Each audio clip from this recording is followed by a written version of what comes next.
Boa noite, pessoal. Aqui quem fala é a Karen Rodrigues, a sua terapeuta e prof.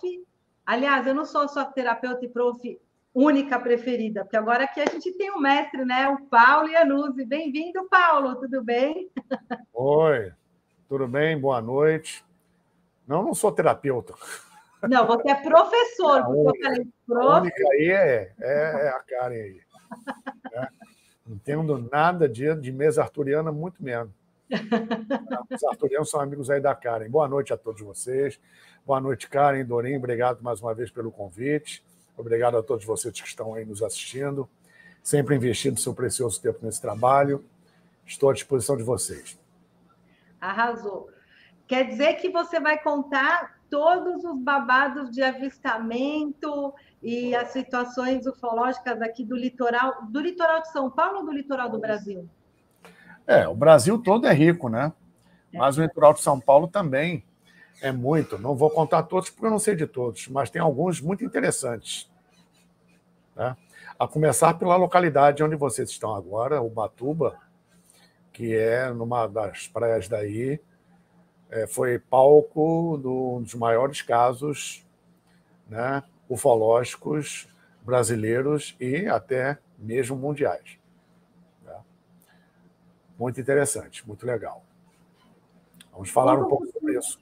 Isso, conta um pouquinho sobre esse avistamento. Você sabe que eu fiz um documentário, acho que 5 anos atrás, está até no meu canal, com a Jaya Matari. Ela contou um avistamento que teve duas praias para lá, né? Sentido Rio, porque eu estou na região central, aqui de Ubatuba, no Itaguá. Eu esqueci, é uma praia de Caiçara. E eles falavam que tinha uma luz dourada, Paulo, que aparecia tipo numa ilhazinha na frente dessa praia. César, como é que chama aquela praia do pessoal daqui, que depois dessa é uma outra que tem ali? Para o lado da Praia Grande ou para o lado de Paraty? Não, pro lado de Paraty. Tem a Praia Tambabuca, tem a Praia do Pé, tem a Praia... Não, ele está falando outras praias.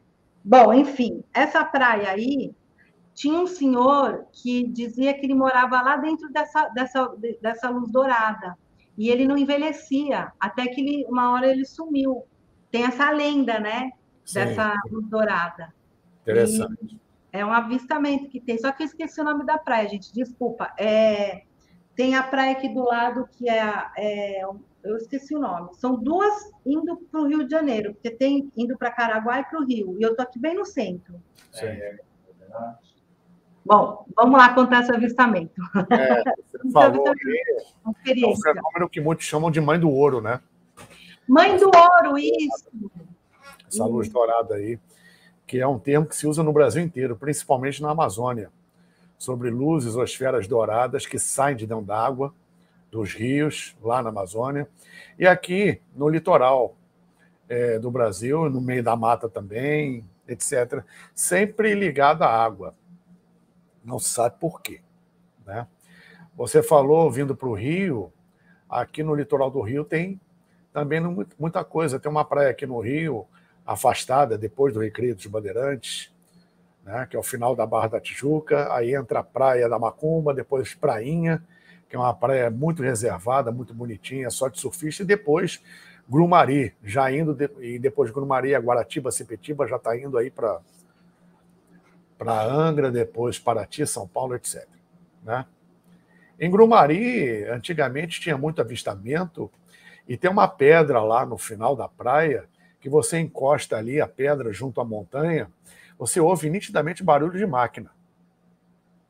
Na década de 70 e 80 era muito intenso. E era uma época que não tinha nada, era mato, aliás, é área de preservação ambiental até hoje, embora a frequência seja grande, não tem construção ali. Só tem quiosque de madeira na beira do mar, etc. Assim, aparece muito lá. E aí onde vocês estão, em Ubatuba, em 1957, né, o local, obviamente, era muito ermo.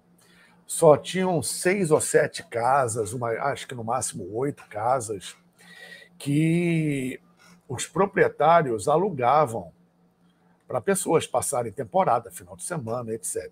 Né?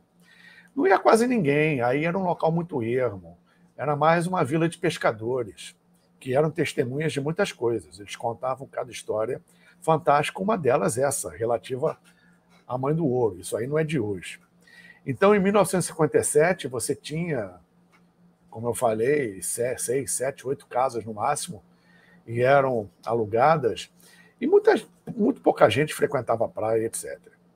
Mas, num determinado dia, num desses feriados, aí que eu acho que foi o feriado 7 de setembro, em que tinha alguns turistas ali alugando essas casas, tinha uma frequência razoável, embora muito pouca, quase insignificante em relação aos dias de hoje, mas naquela época, uma frequência razoável ali na praia, e muita gente testemunhou um objeto descendo em alta velocidade, de forma discoide, na direção do mar, no mar.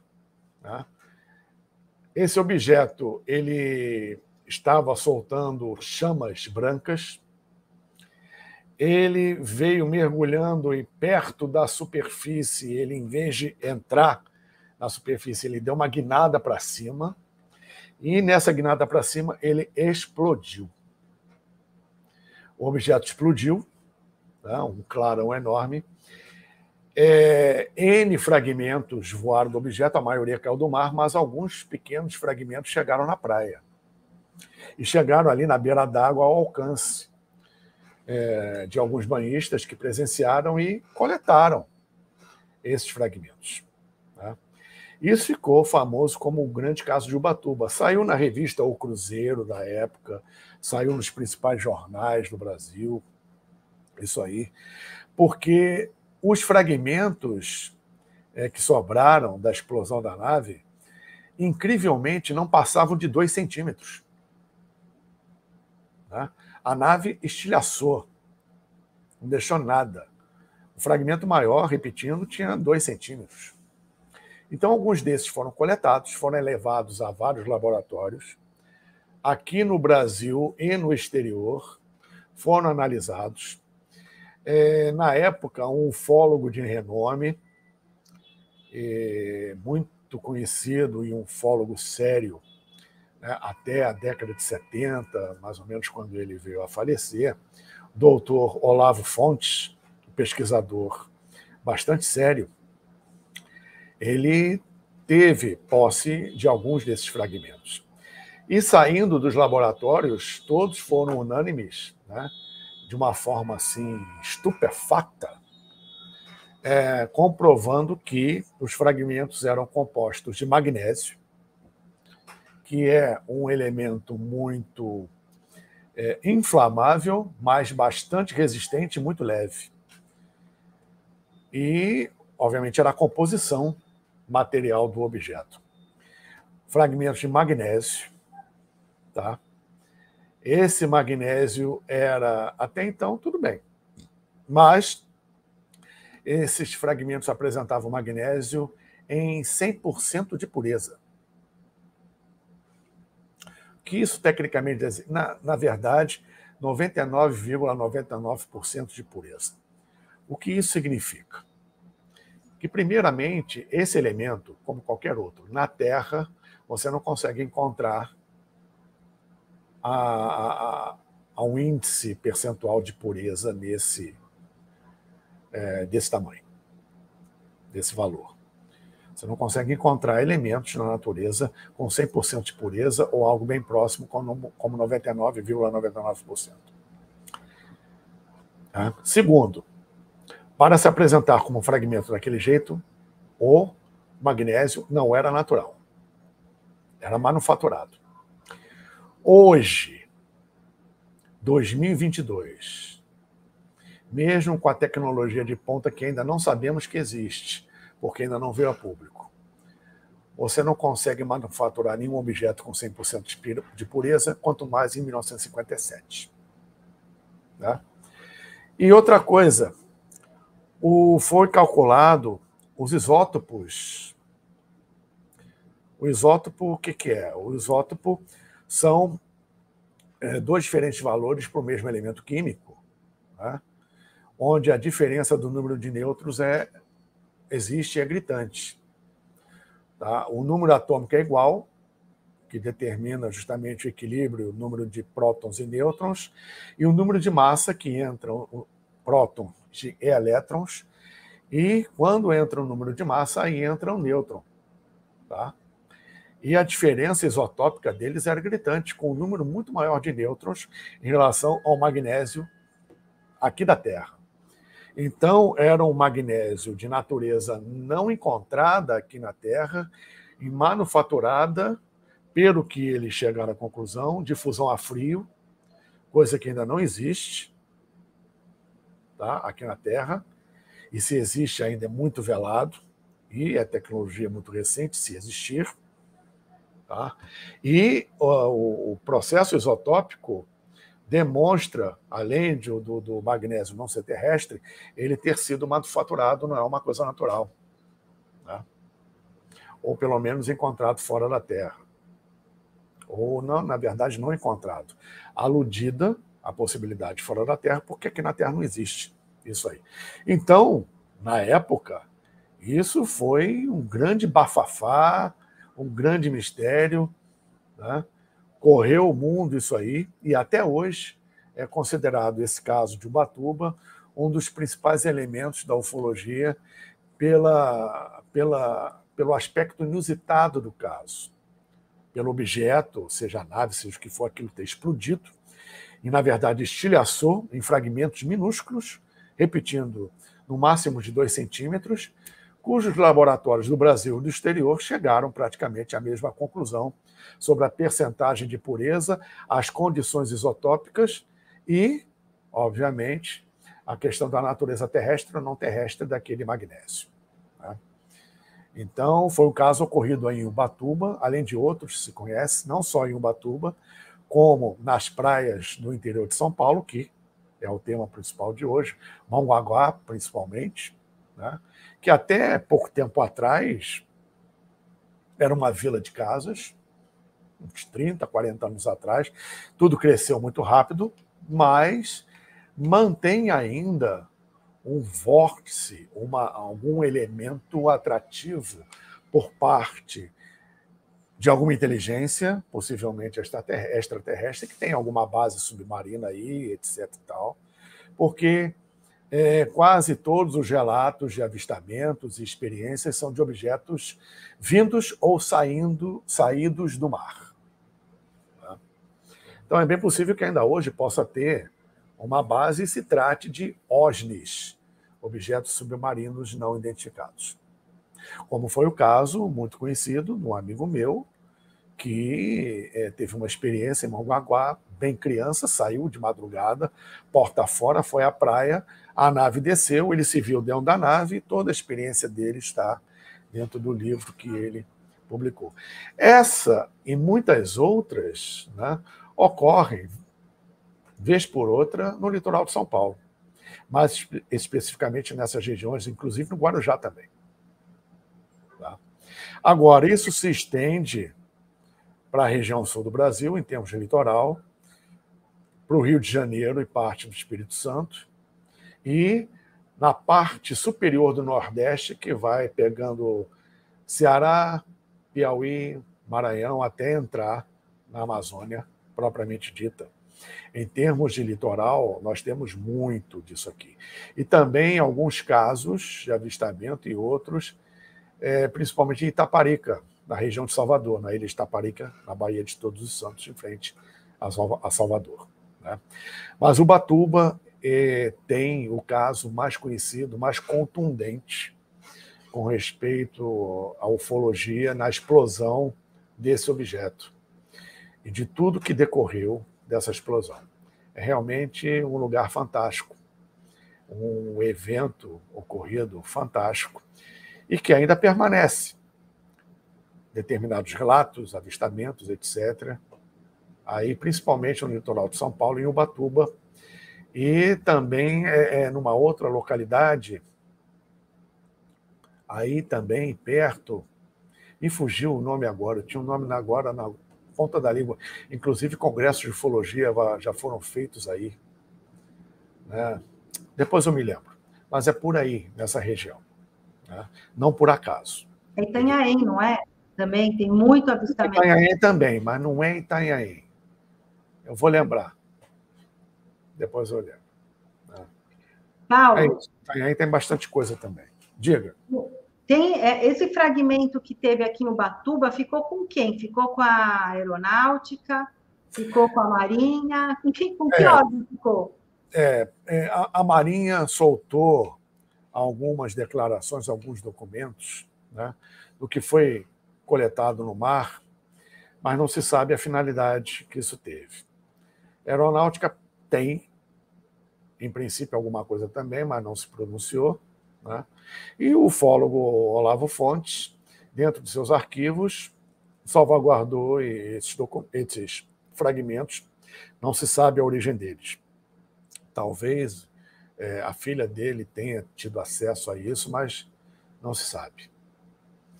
Essas coisas são confiscadas, sim, geralmente, tá? E rapidamente, na parte governamental e militar que estão coligadas, né? Dificilmente esses objetos ficam com determinadas pessoas, são recolhidos, confiscados, ou a casa é revistada, é recolhido algum material, documentação, etc. Isso é de praxe. Lá no Chile tem muita queda de OVNI, né? Principalmente ali na Ruta de las Estrellas. Sim, sim. Só que eu tenho amigos que têm fragmento dos OVNIs, são negócios metal meio estranho que você coloca na testa, fica o próprio metal. Então, sei lá se tem vida própria aquele negócio, eles conseguiram esconder.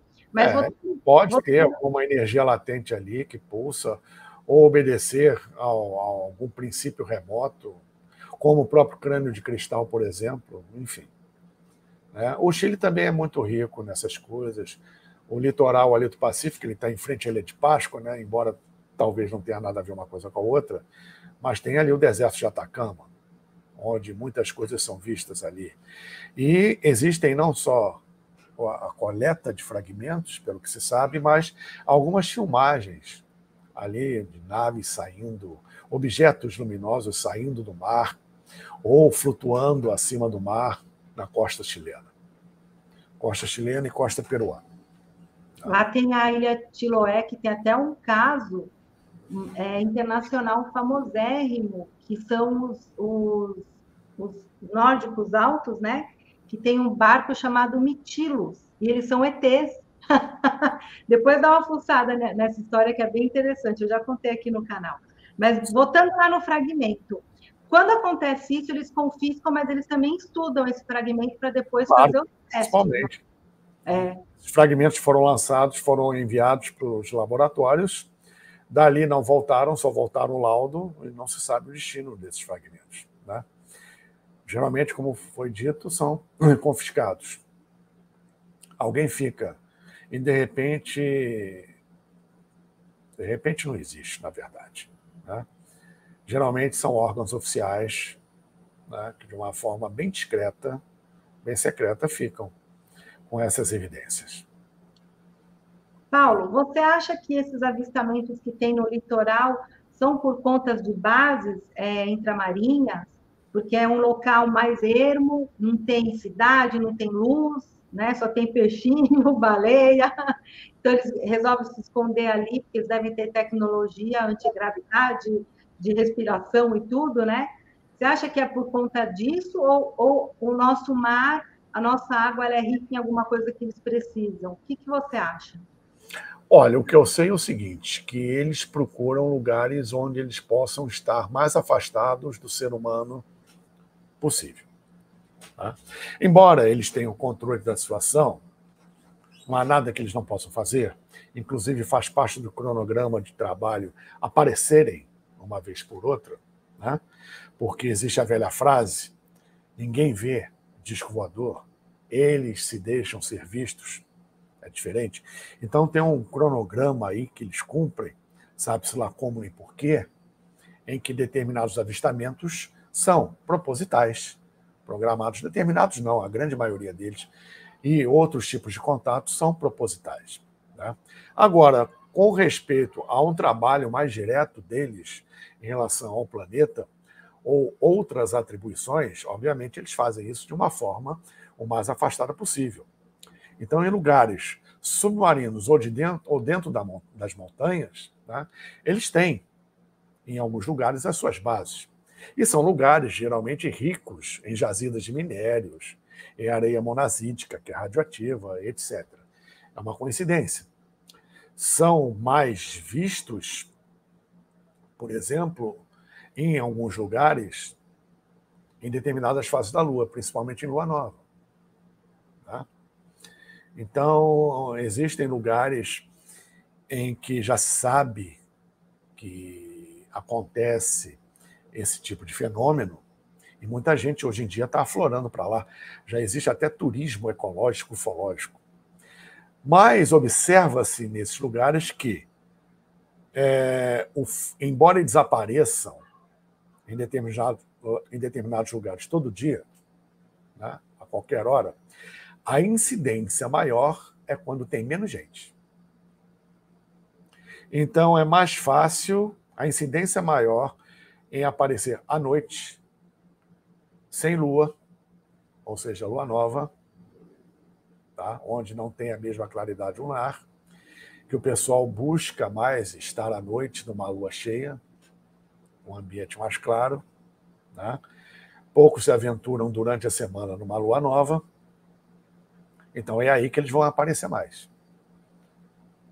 Aparecem mais em determinados lugares na lua nova, ou seja, noite sem lua, durante a semana, onde tem um fluxo menor de pessoas. O índice de avistamento, embora exista em finais de semana nesses lugares, é bem menor, porque o fluxo de pessoas é bem maior. Tá? Em lugares que têm, possivelmente, bases, repetindo, ou submarinas, ou dentro da montanha, OVNIs que saem da montanha, entram na montanha, saem da montanha, entram dentro d'água, saem de dentro d'água. Tá? E repetindo, geralmente lugares que têm jazida mineral ou alguma coisa que seja interessante para eles. Ou seja, dentro do que você perguntou, existem as duas coisas funcionando ao mesmo tempo. Né? Uma comodidade dentro dos interesses dele com relação a uma região remota, somado às possibilidades energéticas que aquela região oferece. Não só em termos físicos, como citado aqui das jazidas, mas cruzamentos de pontos de força de energias, de redes de meridianos, que em determinados lugares formam vórtices que facilitam o trânsito deles no aspecto interdimensional e deslocamento em cima dessas linhas ortotênicas pelo planeta, obedecendo determinadas regiões. Você conjuga determinados fatores, você vai chegar a um lugar comum sobre a incidência de avistamentos e atividades em determinados lugares. Você falou uma coisa bem interessante que eu lembrei aqui. Em 2012, eu passei o Réveillon no Vale do Elqui, lá no Chile, que lá tem avistamento muito. E cai nave lá também. É conhecido, por isso que chama Ruta das Estrelas, né? Chama Vale do Elqui. É frio, Paulo, é frio. Inclusive, tem um hotel chamado Domus, que o dono é astrônomo. Então, você fica em Domus, né? A estrutura Domus, e você pode abrir o telhado e olhar as estrelas, que é um plástico meio transparente, só que o brasileiro não aguenta, porque o frio lá é tétrico para a gente. Uhum. E aí, à noite, ele dá aula de astronomia na piscina. E lá tem os 3 maiores observatórios do mundo, né? O céu lá é fantástico, porque lá é seco. Isso. Então, aí, pouca nebulosidade, um céu fantástico para observação. E lá, na montanha do Vale do Elqui, que você vai lá na cidadezinha, tem pisco, depois tem esse lugar que é místico, como se fosse a nossa Serra do Roncador, ou os lugares místicos, né? Então, tem uma montanha lá, que eles falaram que os monges do Tibete apareceram lá. Que eles vieram por dentro da Terra. Quando eles apareceram lá, e foi antes de 2012, eles falaram que o eixo da Terra ia mudar e que o chakra planetário ia mudar e ia para a Argentina. Eles falaram isso. Que estava no Tibete e e que foi deslocado para a Argentina. Então, dentro da Terra também tem esses vórtices que você pode mudar claro. Rápido. Já falei até sobre isso aqui com você, na TV Galáctica, sobre os intraterrenos, etc. Somando-se a isso, a energia migra. Tá? Todo o processo místico, espiritualista, ocultista do Oriente, que está até então estava centrado no Egito, se passou isso para o Himalaia, tá? Já está saindo de lá e vindo para a Cordilheira dos Andes. Tanto que existe uma orientação, eu tenho citado muito isso em palestra, em live, que a orientação dos monges tibetanos é aprender português. Tem muita coisa vindo para cá. Tá? A energia está migrando, eles estão, né, dentro desse princípio das lamazerias, né, do budismo tibetano e toda essa tradição do Himalaia e dos Budas da Mongólia, que são os representantes no plano físico da cúpula que governa espiritualmente o planeta de Shambhala e Agartha, né, que tem toda uma representação na superfície, até eles poderem vir aflorar. E com o desaparecimento em 1924 do 31º Buda da Mongólia, né, toda essa estrutura, isso é um sinal de que toda essa estrutura, inclusive com o desaparecimento do 13º Dalai Lama, que antecedeu esse atual, que é o 14º, e ele também foi visto na década de 50, o 13º Dalai Lama, na Cordilheira dos Andes, ou seja, é um processo que já veio de algum tempo. Essa migração, obviamente, demora, mas todo esse processo energético está vindo agora para a Cordilheira dos Andes, ou seja, América do Sul, Brasil, Argentina, Chile, Peru, bola da vez agora, né, nesse processo de transição planetária, e para o que ainda vem por aí, que ainda vai demorar, mas está no processo acelerativo. E isso faz parte de uma conjugação, onde nós encontramos, repito aqui, a maioria, e não sou só eu que digo, a maioria dos OVNIs, dos UFOs que a gente vê, vem do interior do planeta, dos reinos, perdão, intraterrenos. A humanidade é terceira ou quarta prioridade deles. Quando eles vêm de fora, e são poucos que vêm, porque a maioria já está aqui há muito tempo, primeiro vão lá embaixo. E, perdão, UFO caindo, acidente de UFO, isso é UFO daqui, fabricado aqui. Porque civilizações que estão milhões de anos à nossa frente, inclusive no aspecto interdimensional, não dá para conceber uma falha nesse nível. Outra coisa, fala-se muito em isso aí é um posicionamento pessoal, tá? Não quer dizer que seja verdade e que ninguém tenha que seguir isso. Mas uma outra coisa também interessante, fala-se muito em engenharia reversa. Aí, se pensar bem, a diferença do ser humano para um chimpanzé, em termos de genoma, é de 2%. 2%. Imagine a diferença de genoma de um ser humano, se é que é dessa natureza que a gente pode trabalhar, do ser humano para, embora, abrindo parênteses, no DNA humano nós encontramos fatores não humanos de fora do planeta, fecha parênteses, a diferença entre um DNA humano e de uma civilização que esteja milhões de anos à nossa frente, eu acho que vai mais que 2%, né? Então, para eles, nós somos uma ameba, uma coisa assim e tal. Então, você imaginar uma engenharia reversa de seres desse nível é um tanto complicado. Eu considero que seja a mesma coisa que você entregar para uma criança de 5, 6 anos uma televisão ultra 4K ou holográfica, dá na mão dela uma televisão dessa e diz, neném, que para eles nós somos neném. Ô, neném, faz uma engenharia reversa desse brinquedinho aí, vai brincar, meu filho. Vê se consegue fazer uma engenharia reversa disso. Uma criança de 6 anos com uma televisão dessa na mão vai fazer o quê? Vai fabricar alguma coisa a partir da engenharia que tem ali? É a mesma coisa aqui. A diferença é muito grande. Então, imaginar uma engenharia reversa, primeiro é preciso ter cuidado na hora de imaginar uma coisa dessa.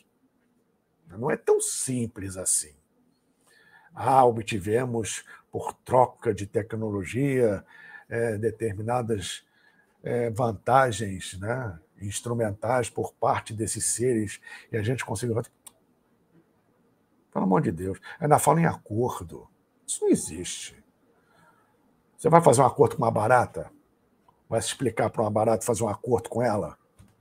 Vai, tenta fazer um acordo com a barata. É a mesma coisa. Eles vão fazer acordo com a humanidade que está saindo agora dos coeiros. Para quê?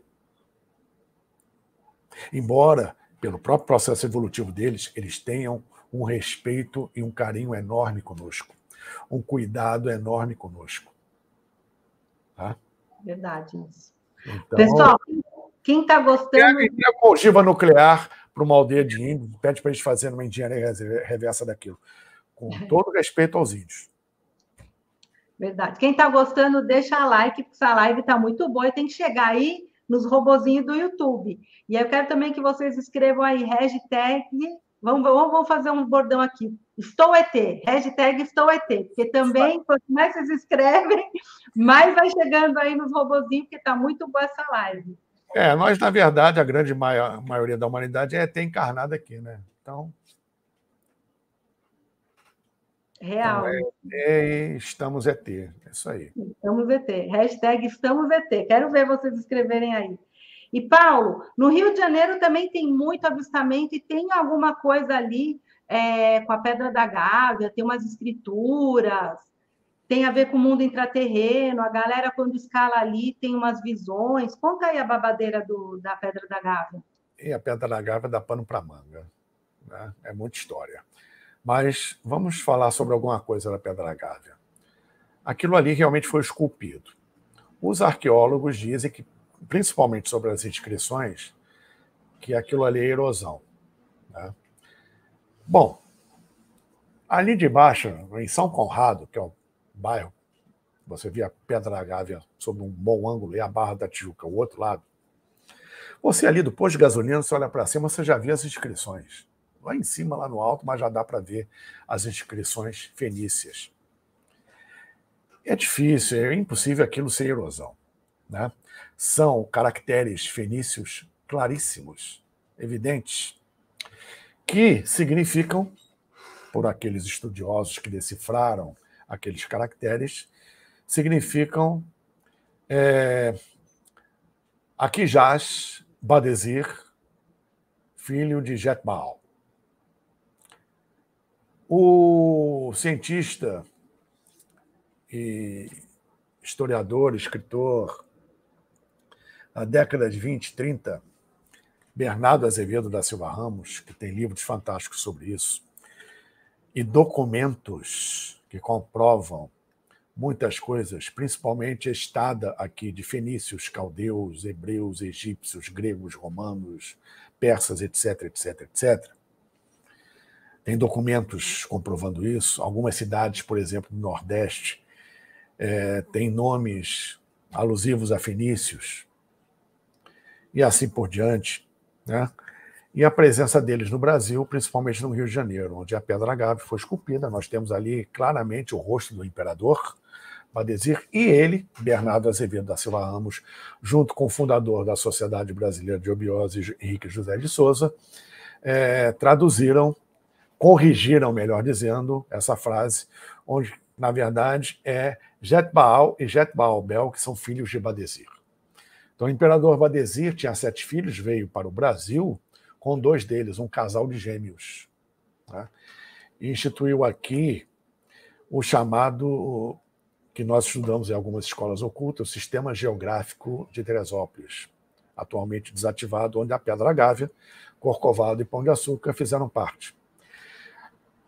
Pegando um barco e na altura da Ilha Rasa, em frente a Ipanema, a praia de Ipanema e Leblon, a Ilha Rasa é um que tem um farol, ela é da Marinha do Brasil, observando-se o litoral dali, e é perto, são 5, 6 quilômetros só, você observa o chamado Gigante Deitado, onde a Pedra da Gávea é a cabeça, Você tem todo o corpo ali a partir da Pedra Gávea, a pedra bonita, até chegar no Corcovado, tá? que eu falo, e o pé do grande gigante, que é o Pão de Açúcar. Tá? E o Pão de Açúcar todo hoje, ao seu redor, é área militar. Né? Aliás, não só hoje, há muito tempo. A cidade do Rio de Janeiro foi fundada ali. Nossas 3 capitais foram fundadas. As 3 únicas cidades do Brasil foram fundadas com um aspecto temporal e com consagração mística religiosa, além de militar. Né? Isso não é coincidência. E a cidade do Rio de Janeiro foi fundada ali no pé do Pão de Açúcar, entre o Morro Caraticão e Pão de Açúcar. E a iniciativa era templária. Os templários já conheciam alguma coisa dessas histórias. Sabe-se lá como. Porque reza justamente os textos relativos à Pedra Gávea que o tesouro de Badesir jaz aos pés do grande gigante. E o pé do grande gigante é o Pão de Açúcar. Alguma coisa deve ter lá, segundo este mito. Segundo este mito. Fora as histórias da chamada Gruta da Imprensa, que hoje em dia você tem acesso, tem uma escadaria na pedra, você tem acesso por debaixo do chamado elevado do Joá, que é um elevado de nível duplo, né, um em cima do outro, ao longo da pedra, e lá embaixo tem uma entrada chamada Gruta da Imprensa, onde ali, e lá em cima no topo, dizem ter um portal que quem entra não sai mais. E que ali estariam não só parte do tesouro e os restos mortais de Badesir e seus filhos, como também túneis subterrâneos que dariam em São Tomé das Letras, Planalto Central, etc. Isso, obviamente, por enquanto, não é comprovado. Mas as escolas secretas, as escolas de mistério, as sociedades secretas, algumas delas têm justamente material sobre isso, e como são escolas sérias, elas não iriam inventar esse tipo de coisa. Existe uma tradição aí muito forte, que obviamente a ciência se recusa em analisar e pesquisar, mas que no seu devido tempo ocorrerá. Né? A Pedra Gávea, além de outras questões, ela é altamente magnética. Né? Não se sabe o motivo real, não é divulgado, mas, por exemplo, qual é o órgão hoje que regula a aviação no Brasil? Era a Infraero, depois é a ANAC. O órgão que regula, já há muito tempo, trocou de nome algumas vezes, a aeronáutica no Brasil, fora a aeronáutica propriamente dita, e a Associação de Aviação Civil, o voo sobre a Pedra Gávea é proibido. Proibido. Até mesmo as asas delta, que decolam ali do lado da Pedra Gávea, evitam sobrevoar a pedra. Eu já fui piloto privado de avião monomotor e de ultraleve. Já brinquei muito com ultraleve. E ultraleve, os antigos, eram 2 cadeirinhas, uns cabos e a oração. Né? Não tinha mais nada. Só tinha um motor que te levava, enfim. Era um voo fantástico. É uma asa delta com motor. Você decola do chão, etc. Aprende navegação, aprende a ler carta aeronáutica, tem que voar no corredor aéreo, enfim. E eu fiz alguns sobrevoos, né, perto da Pedra Gávea, ao largo da Pedra Gávea. Tá? E na época que eu voei, porque hoje em dia parece um mini avião, tem muito instrumento de bordo, na minha época o horizonte artificial era um barbante, você pendurava do lado de fora, conforme você voava, o barbante indicava se você estava no reto horizontal, nivelado com o horizonte, era assim. E só tinha o mostrador de óleo do motor, o altímetro, um canudinho com uma bolinha de isopor que indicava, parecia uma seringa grande de injeção, que indicava a velocidade do bicho que você estava, né? E o indicador de óleo, o altímetro e o de temperatura do motor e a bússola. Só tinha isso no painel. Né? Quando, 2 vezes que eu passei ao largo da pedra, sem sobrevoar, mas ao largo da pedra, o altímetro, que é um instrumento de leitura lenta, Começou a rodar que nem louco. A bússola começou a rodar que nem louca. Bom, isso aqui tem alguma coisa. Ou seja, eu comprovei no aparelho de bordo ali, quando eu estava voando, uma vez sozinho, outra vez com um amigo passageiro, ele testemunhou, o negócio fica doido. Você sai daí, ou pelo menos naquele momento, e isso é sazonal. Não é sempre que acontece o tempo todo. Tá? Então, vez por outra, acontece isso. E quando eu voltei lá para o aeroclube, instrumentação normal, não tinha nada. Tudo funcionando normalmente. Então, coisas assim acontecem ali na Pedra da Gávea e arredores, que é o maior rochedo à beira-mar do mundo. Né? Pedra da Gávea porque aquilo é pedra, não é uma simples montanha. Aquilo tudo é pedra. Né? São quase 800 metros, são 800 e poucos metros de pedra, quase 1.000 metros de pedra, à beira-mar, assim, a maior pedra à beira-mar do mundo. E ela tem muitas histórias que vêm desde a Atlântida. Tá? Que, repito, algumas sociedades secretas, como a própria Eubiose e outras sociedades teosóficas, esse tipo de conhecimento traz muito com respeito ao papel de determinados pontos no Brasil, onde a Pedra da Gávea é um deles. Né? Existe isso no Brasil inteiro, o Brasil está lotado dessas coisas. Tá? América do Sul, não é só Pedra da Gávea. Estou falando Pedra da Gávea, Rio de Janeiro, porque você mencionou, mas está no Brasil inteiro. Tem regiões no Brasil que são fantásticas, nesse nível até para mais. Né? E que estão aí, entre aspas, adormecidas, esses vórtices de energia adormecidos para, no momento certo, isso se reativar. Muito bem. Você sabe que a gente sabe que o Paulo Iannuzzi é um excelente egiptólogo, né? Ele fala muito das pirâmides, tem livro escrito. Paulo, que momento que vai ser reativadas as pirâmides do mundo todo? Porque todas estão apontadas para a estrela de Orion, né? É isso? Não, é o seguinte. Primeiramente, eu não sou egiptólogo. Eu sou um estudioso contumaz do Antigo Egito em todos os seus aspectos, especialmente espiritual, espiritualista, magista, ocultista. E estudo egiptologia, mas não sou egiptólogo porque eu não sou formado em arqueologia e muito menos especializado em egiptologia. Mas estou ali em cima, perturbando o pessoal. Então, eu estou assim livre, ao contrário dos egiptólogos, de considerar o que eu quiser sem precisar seguir à risca a questão ortodoxa da egiptologia e da arqueologia em geral. Muito bem. Pirâmide existe no mundo inteiro, dentro da latitude até 30 graus norte até 30 graus sul. Muito bem. Existe pirâmide na Amazônia? Existe. Existe pirâmide no mundo inteiro, como existe em Marte, enfim. A forma piramidal varia no mundo e cada forma tem um propósito.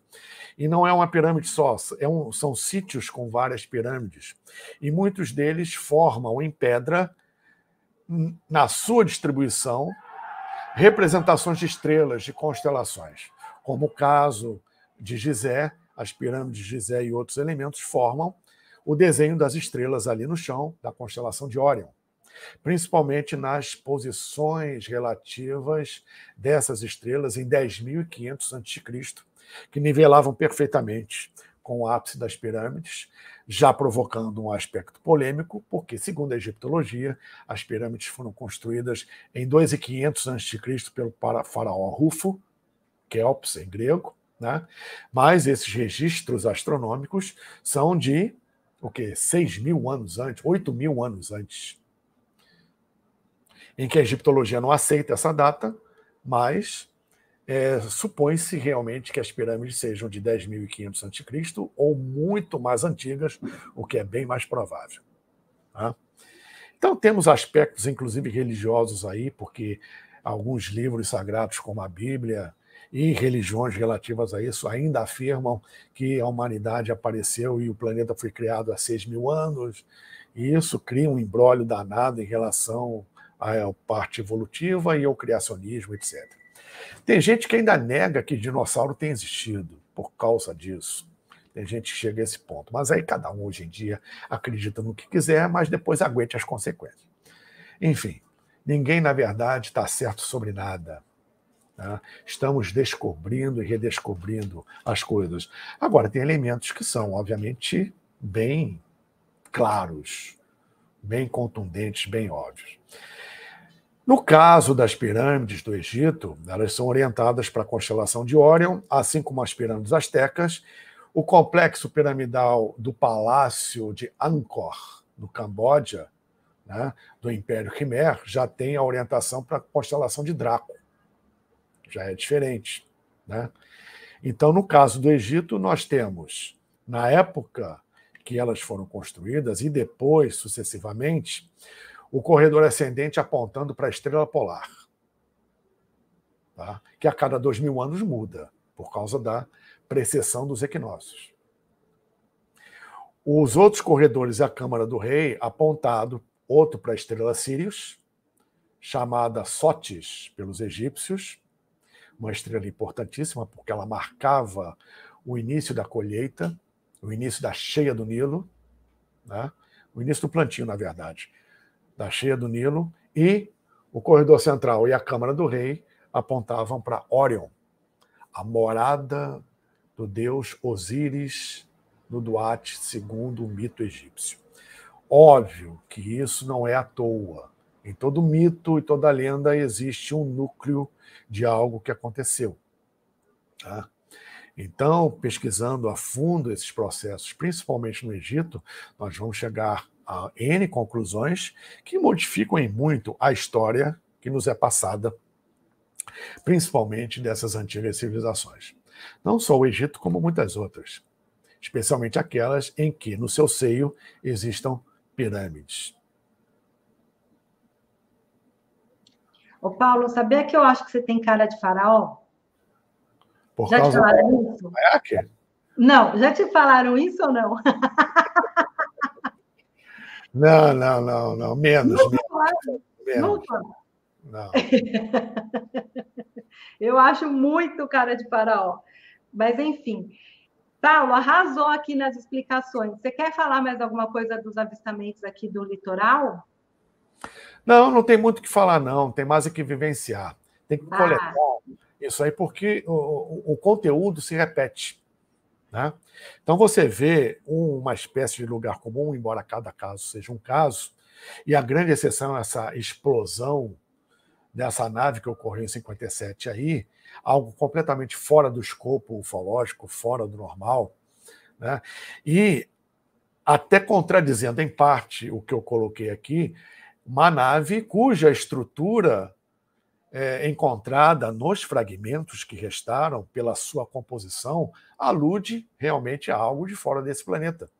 Porque, repetindo, não existe nada na Terra, hoje em dia, que produza um material a praticamente 100% de pureza, um material em si terrestre a 100% de pureza, e com uma diferença isotópica tão grande.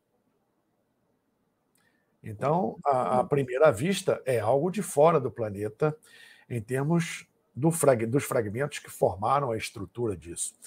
E segundo, convenhamos, um objeto voador que vem mergulhando, explodir, formando fragmentos de no máximo 2 centímetros, como um vidro de carro estilhaçado, que foi, obviamente, preparado, temperado para isso, não é lugar comum numa tecnologia de uma estrutura tão grande como um objeto voador, nos dias de hoje, quanto mais em 57.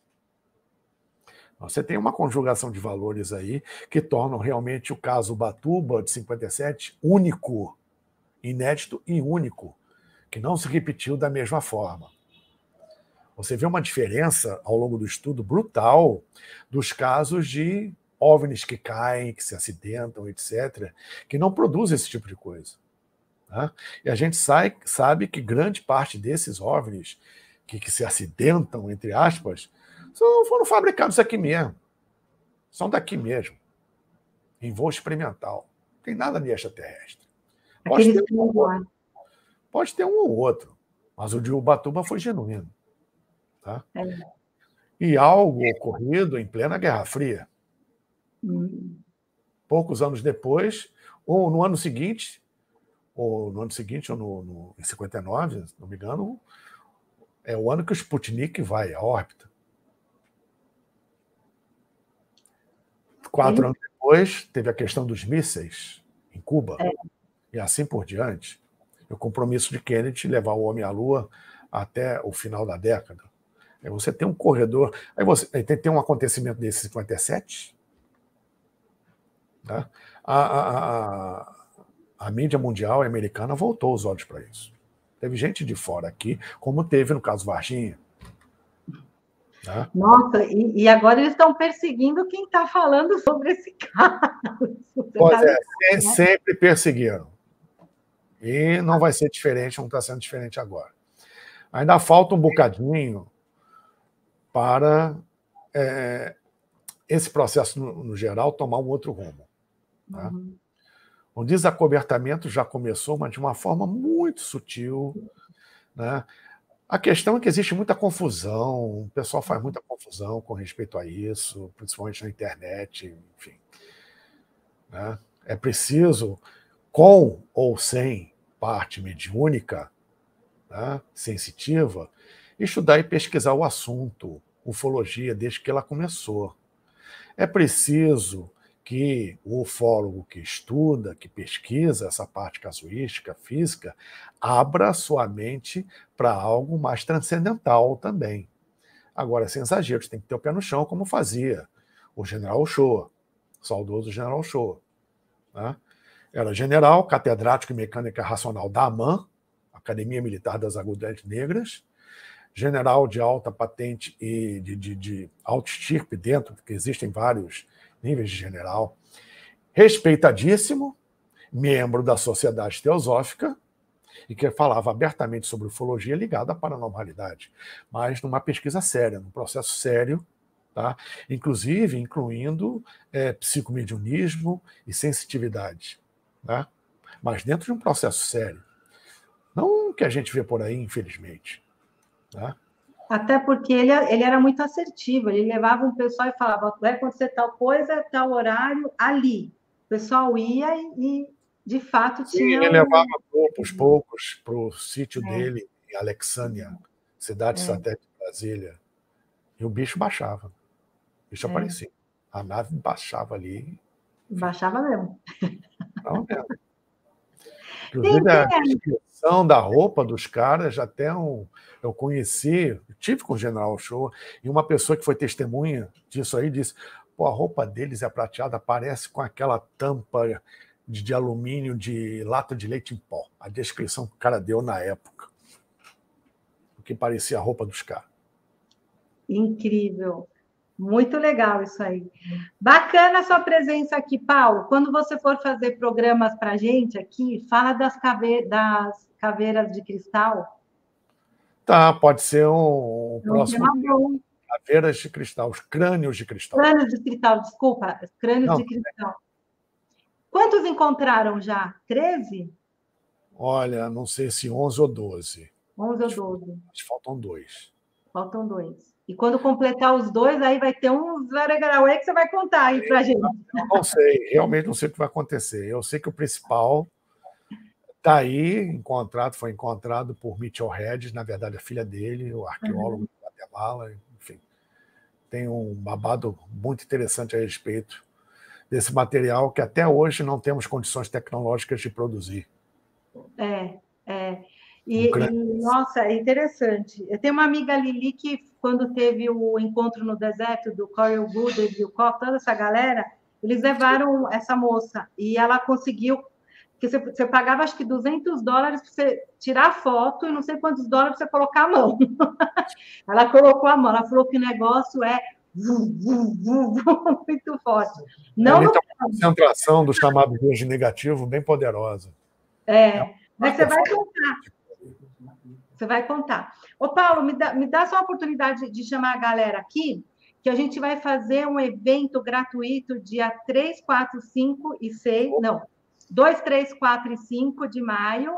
É um curso online gratuito, mas só vai ser ao vivo, porque não vai ficar no ar. que é Trabalhador da Luz. Vale muito a pena, eu vou entregar aí uma parte do curso da mesa multidimensional arcturiana para quem quiser aí entrar nessa energia multidimensional e entender um pouquinho mais sobre o assunto, tá bom? Maravilha, maravilha. Façam que vai valer a pena, tenho certeza disso. Tá no QR Code aí em cima da cabecinha do Paulo, ó, aí em cima. Só apontar o celular, colocar ali que vocês já se inscrevem, tá bom? Beleza. Paulo, super gratidão, tem muita... Eu que agradeço, querida. Saudades aí de fazer uma live contigo, foi muito bom. É verdade. Muito Você obrigado. é um verdadeiro mestre. Ele é o nosso mestre preferido, gente.